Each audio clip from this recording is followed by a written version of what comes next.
لبيك اللهم لبيك لبيك لا شريك لك لبيك إن الحمد والنعمة لك والملك.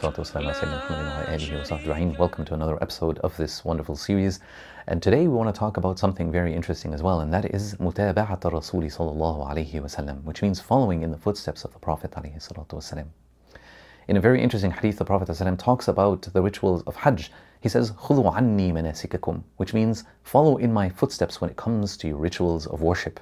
And so we follow in the footsteps of the Prophet ﷺ and how he embarked on the Hajj. And so, every lesson, every workshop that talks about, what to perform and how to perform it and when to perform it is basically following in the footsteps of the Prophet ﷺ, trying our very best to emulate the Prophet, to do the very best that we can to be in accordance to how the Prophet performed his Hajj alayhi salatu wasalam. And we also have the very powerful verse in the Quran that reminds us that he alayhi salatu wasalam is our prime example, our number one role model. Allah subhanahu wa ta'ala says, لَقَدْ كَانَ لَكُمْ فِي رَسُولِ اللَّهِ أُسْوَةٌ حَسَنَةٌ. You have in the Prophet alayhi salatu wasalam the best and the number one example. And as such, we follow in the footsteps of the Prophet ﷺ. When it comes to all aspects of our lives, we try to do the same. How is that? Why is that?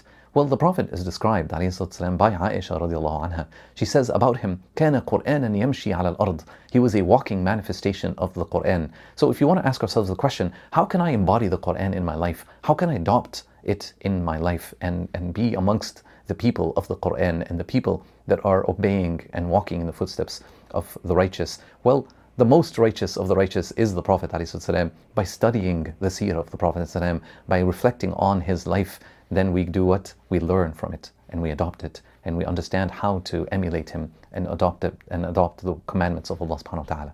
So this is the lesson for us, inshallah, and I look forward to a few other lessons, inshallah. Wassalamu alaikum wa rahmatullahi wa barakatuh. لبيك اللهم لبيك لبيك لا شريك لك لبيك إن الحمد والنعمة لك والملك لا شريك